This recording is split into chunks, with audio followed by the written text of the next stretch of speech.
Good afternoon, ladies and gentlemen. Alex StarCraft here. Welcome back to another StarCraft 2 commentary, and I'm so very sorry. I just lied to you guys. It's actually about 10 o'clock night right now, so I should have said good evening, but I have a game just from the ladder for you guys. Two Grandmaster players just going at it. May have heard of them, may not have. This guy in the top right-hand corner, he's the blue Protoss. It's fLcEifeR. I'm going to pronounce it EIFER at any rate. I'm assuming FLC is maybe a team or something like that. And in the top left-hand corner, player you more likely have heard of, it's our red Zerg Evil Geniuses EGIdrA, EGIdrA, currently #1 on Grandmaster, at least as of yesterday. He did a huge streaming session. That replay may well be from that. And EIFER, I believe, is, at the time of me checking this, right around 64, 65 in Grandmaster League. So definitely not shabby. Of course, if you are in Grandmaster League, regardless, you're probably going to be pretty good. And what does that say? We're probably going to have a pretty sweet game on our hands here. We're going to have to see, is EGIdrA going to be doing anything other than that normal style? Well, probably. Because one thing I can tell you guys for certain is the fact that watching EGIdrA stream yesterday, he said in the past he does not think that that quick 3-hatch mass roach style that Stefano, among others, is very well known for. But he prefers to do maybe something else, maybe something a bit more not that the mass 3-hatch roach is more requiring, but something more mechanically oriented, I would say. Maybe something like Mutalisks, which of course EGIdrA always really likes because he has such solid mechanics, of course.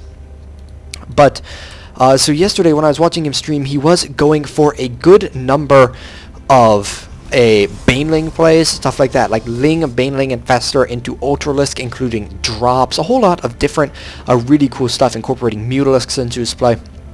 There's a lot of interesting play. We're going to have to see how is that going to come to play in this game, especially because EIFER already not doing a standard opener. He's going for the Gateway first, Pylon on low ground, Forge Fast Expand. More or less, and wow, he's actually throwing down his Nexus before he even gets a Forge. And the thing with this is you can actually really start to punish players with this these days, or Zerg players I should say, because of the fact that, well, you see, EGIdrA has not drone scouted. He's only scouting with his Overlords because of the fact that he won't scout his opponent till the Forge, which might go down now, is probably already going to be done. Is it going to be a Forge or a Cyber? Forge or Cyber, EIFER, going to make a big difference here. It is going to be a Cyber, wow. But he's going to scout his opponent when the Cyber is well on the way. Forge might even be done at that point, and that might be what we're going to see here in a second. So he can't all of a sudden reactively say, oh hey, you're playing super greedy, I can make 6 Zerglings and just kill you, because, well, he didn't scout, and Protoss player is taking advantage of that. This will, of course, mean a significantly faster than normal warp gate, which means a faster push, and a lot of implications to that. Now, of course, EGIdrA opting to get the gas, which is something that a lot of players do not do in the current metagame. They will go gasless until right around 6 minutes or 44 food. The two should be at the same time when you're doing that quick 3-hatch style. But of course, EGIdrA opting to go ahead and get that 100 and pull off, get that Ling speed, and that, of course, is beautiful for controlling a space. You do not have to worry about proxy pylons, annoying tiny bits of Zealot harass or Stalker harass, stuff like that. And so it just gives that much more insurance to the Zerg player. And EIFER saying, oh wait, I'm not sure why. Blizz allows these positions. I guess he kind of didn't think of that off the top of his head. Of course, he has scouted. EGIdrA has not yet scouted, but he's probably kind of figured it out, maybe based off him saying that. Because if you're wondering what he's saying, this is actually a very close spawn right here. If you look, say EGIdrA has a third and has some units here. The third of his opponent is here. Look at how close that is. Definitely not even close to the spawns down in this direction if you're going from natural to natural. There's such a big difference. So that little reminiscent of things like close spawn Shakuris Plateau and things that Zerg players struggled with oh so much.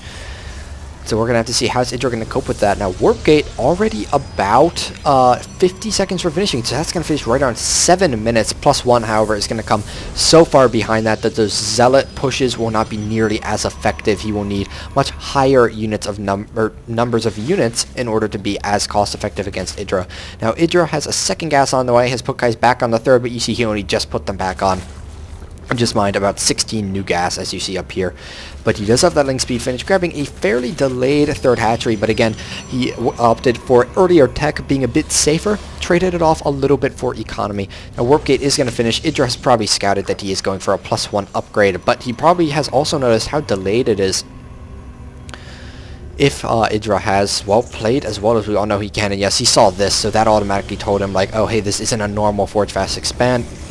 Push is going to be possibly earlier, but later weapons and whatnot. Now he's working to break down these rocks. Been doing it for quite a while. That thing is about quarter health right now. Lair on the way. Roach Warren being thrown down along with that evolution chamber. And of course this helps not only to get those upgrades, but prevent against them Stargate plays. Good number of drones. We look at the economy tab. We see it as 50 harvesters for Idra versus 44 for fLcEifeR. And of course the thing is with this 3 hatch play is now that Idra's economy will really start to kick in along with his production. Well, he'll be able to all of a sudden pull a huge drone advantage, assuming he doesn't just go for roaches. Now, Idra going for roaches a bit earlier than would be ideal. A lot of times a Zerg player likes to have maybe 60, 65, even 70 drones, if they're lucky, before they really start to go on that unit production. But Idra, known for being the player who loves drones more than almost anyone, is saying, I'm just going to do my own thing. I know what I'm doing. Just trust me, Alec. And I do, Idra. Don't make any mistake. He's one of my favorite players in the world. Roach speed is now on the way, in addition to the +1 carapace. For those of you that don't know why that's important, +1 attack for Protoss makes it so a Zealot can 2-shot a Zergling. If you get +1 carapace as Zerg, well, it makes it so it takes 3 shots again. That makes the Zealots 1/3 less efficient, and that makes a huge, huge difference when you do see the engagements coming out, because really when Zealots have +1, you can't make a whole lot of Zerglings unless you want to be in big, big trouble. More and more roaches on the way. Warp Prism, though, on the way for fLcEifeR. And Idra has scouted that he's a good number of Zerglings waiting out here, and I wonder what fLcEifeR is going to do with this Warp Prism. Is he going to use it as part of a push? And again, this is a lot of sentries and a lot of immortals, so he will certainly be able to do a fair amount of damage if he goes for that Sentry Immortal push that is so infamous among players in ZVP these days. But it looks like fLcEifeR, the good thing with this composition, you can also really easily grab a third off that, and Idra looks like he might want to punish it. He does have Zerglings running in. A lot of force fields, though. And yeah, the Roach is getting force fielded out. You see the Lings engaging by themselves, and they are not going to be doing so hot right now. They're just falling oh so fast, as we see down here. More force fields blocking the ramp, and Idra just has to be like, okay, okay, okay. Now he does have Roach speed, about to finish as well, so Carapace Blink about halfway down alongside a +2. He tries to engage again. A few Roaches going astray. All but one is killed. And Idra still only, whoa, 49 drones to 49 probes. Idra, you really need to drone up, man. He definitely wants to try and do some damage to his opponent, but I'm worried his drone count isn't enough to back up him trying to do any damage here. You should just pull back and drone up, but he's just making units now. Idra, you see, he's only up by 6 supply. He's up by, what is that, 14 supply in the army, but when it's 19 Roaches versus 15 Stalkers, there's 2 Immortals and 5 Sentries. That makes the Lings very ineffective. This Warp Prism can do some harassment and act as a pylon wherever he may need it, because, well, Idra has nothing that can kill it right now. +2 is about to finish, while +1 attack is about to finish, and we have another engagement coming in here. But this position is so good for fLcEifeR. He cannot get surrounded, but that is going to be a problem for him.